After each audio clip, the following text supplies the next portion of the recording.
एक प्रश्न मन में आता है इसके बाद कि किस कमीशन के ऊपर क्या कोई नियंत्रण है, इसके ऊपर कोई ऐसी बॉडी या कोई है जो नियंत्रण करेगी? मजेदार बात यह है कि कानून बनते हैं और जब वो आते हैं तो लोगों के मन में, एक आम समाज के मन में ऐसा रहता है कि अब कानून तो हैं और बनते हैं, लेकिन सुनता कौन है, देखता कौन है जी। और वो जो बोलते हैं ऐसा होता कहाँ है जी। और आज हम वास्तव में देख रहे हैं कि प्रैक्टिकली अगर हम विचार करेंगे तो 6 महीने के अंदर फैसला हो जाना चाहिए। 1986 के कानून में इस प्रकार की व्यवस्था थी जी।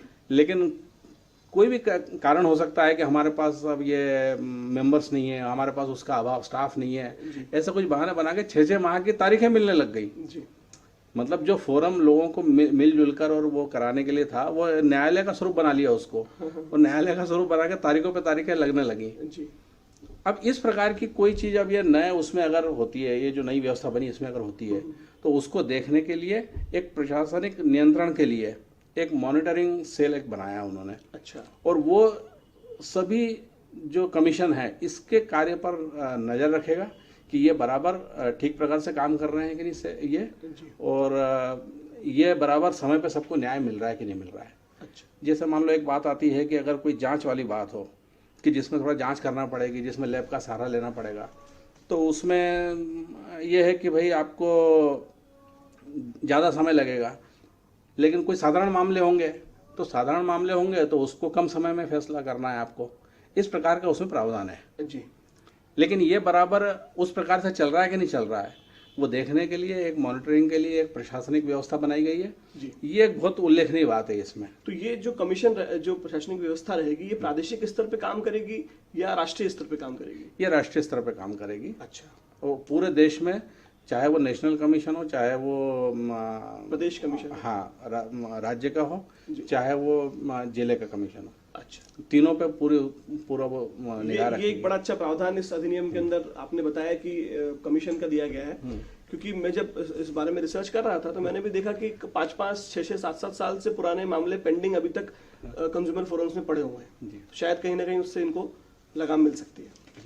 इस अधिनियम के बारे में और कुछ ऐसी कोई जानकारी जो इस एक्ट के बारे में आप देना चाहें हमारे व्यूअर्स को? वैसे मोटे रूप में सारी जानकारी मैंने इसमें दे दी है, लेकिन अपन चूंकि ग्राहक संरक्षण की बात करते हैं तो ग्राहक संरक्षण के लिए केवल आयोग में जाना इतना ही बात है, ऐसा नहीं है। इसके और भी तरीके होते हैं। उपभोक्ता मामलों का जो मंत्रालय है, उस मंत्रालय ने एक व्यवस्था हमें और भी दे के रखी है। वो है कि एक कंज्यूमर ऐप है, यानी हम अगर गूगल ये जो प्ले स्टोर है उस पर गए, उससे हमने कंज्यूमर ऐप को डाउनलोड किया आपने इसमें जी। उस कंज्यूमर ऐप में अगर आपने कोई मान लीजिए कि शिकायत है तो शिकायत दर्ज कराने के लिए हमने अपने आप को उसमें रजिस्टर किया, वो वहाँ पे वो फॉर्म आता जाता है, अपन उसमें रजिस्टर हो जाए तो वो अपने को जानकारी देता है कि हम ये जो 42 डिपार्टमेंट्स हैं इसको कवर कर रहे हैं। इस 42 डिपार्टमेंट्स में 42 विभागों में यदि आपको कहीं भी आपको लग रहा है कि मेरे को यहाँ पर शिकायत है, इस विभाग से शिकायत है, इस विभाग से शिकायत है, तो आप क्या करेंगे, कैसे कंप्लेंट करेंगे, ये पूरी जानकारी उसमें दी गई है। अच्छा। इस विभागों के तहत आपको क्या अधिकार मिले वो पूरी जानकारी उसमें दी गई है। और उसी में से आपको फिर शिकायत करनी है क्या, तो फिर वो फॉर्म आ जाता है, फिर उसमें आपकी शिकायत क्या है, आपका ये क्या है, और वहाँ से आप जैसे रजिस्टर करते हैं तो आपके पास मैसेज आ जाता है कि आपका शिकायत क्रमांक ये है जी। और वहाँ से फिर आप समय समय पर उसको वो आपको दिखता है कि मेरी बात कहाँ तक पहुँची है, कहाँ तक वो मामला पहुँचा है। और उसमें भी एक समय सीमा है कि उस समय सीमा के अंदर उसका निपटारा होना चाहिए। वो 60 दिन के अंदर उसका निपटारा हो जाना चाहिए। इस प्रकार की व्यवस्था मंत्रालय ने अलग से बनाई हुई है। मतलब इसके लिए कोई हमको ये जो नया कानून आया है इसकी भी जरूरत नहीं है। अच्छा। ये हम अपने घर बैठे अपने मोबाइल से अपने ऐप कंज्यूमर ऐप को डाउनलोड करके अच्छा। हम अपने घर से कर सकते हैं, प्रत्येक ग्राहक कर सकता है। एक ये बहुत महत्वपूर्ण बात है। और दूसरी एक महत्वपूर्ण बात है कि एक टोल फ्री नंबर दिया हुआ है उन्होंने, अच्छा, हेल्पलाइन के नाम से जी। वो टोल फ्री नंबर है 1800-11-4-000। ये उसका नंबर है। अच्छा। इस टोल फ्री नंबर पर अगर कोई व्यक्ति लगाता है, जैसे अब कई आज ऐसे लोग हैं कि जो हम देखते हैं ग्राहकों को ऐसे भोले रहते हैं, सीधे रहते हैं, वो इस पूरे उससे फ्रेंडली नहीं है जी। तो वो क्या होता है कि वो सीधे फ़ोन लगा के और इस नंबर पर अगर वो बात करते हैं तो उसमें भी मामले जो है शिकायत दर्ज हो जाती है और वो भी वहाँ से जो है फॉलोअप लेते हैं और उनके मामले को हल कराते हैं।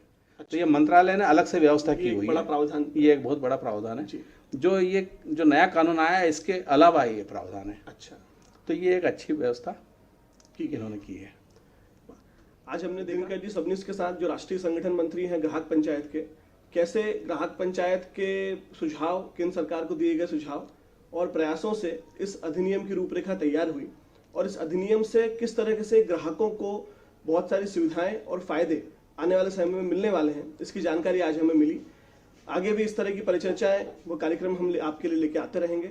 आगे की इस तरह की और परिचर्चाएं और जानकारी के लिए आप हमारे YouTube चैनल विश्व संवाद केंद्र इंदौर को सब्सक्राइब करें व फेसबुक पर हमारा पेज विश्व संवाद केंद्र इंदौर को जाके लाइक करें। धन्यवाद।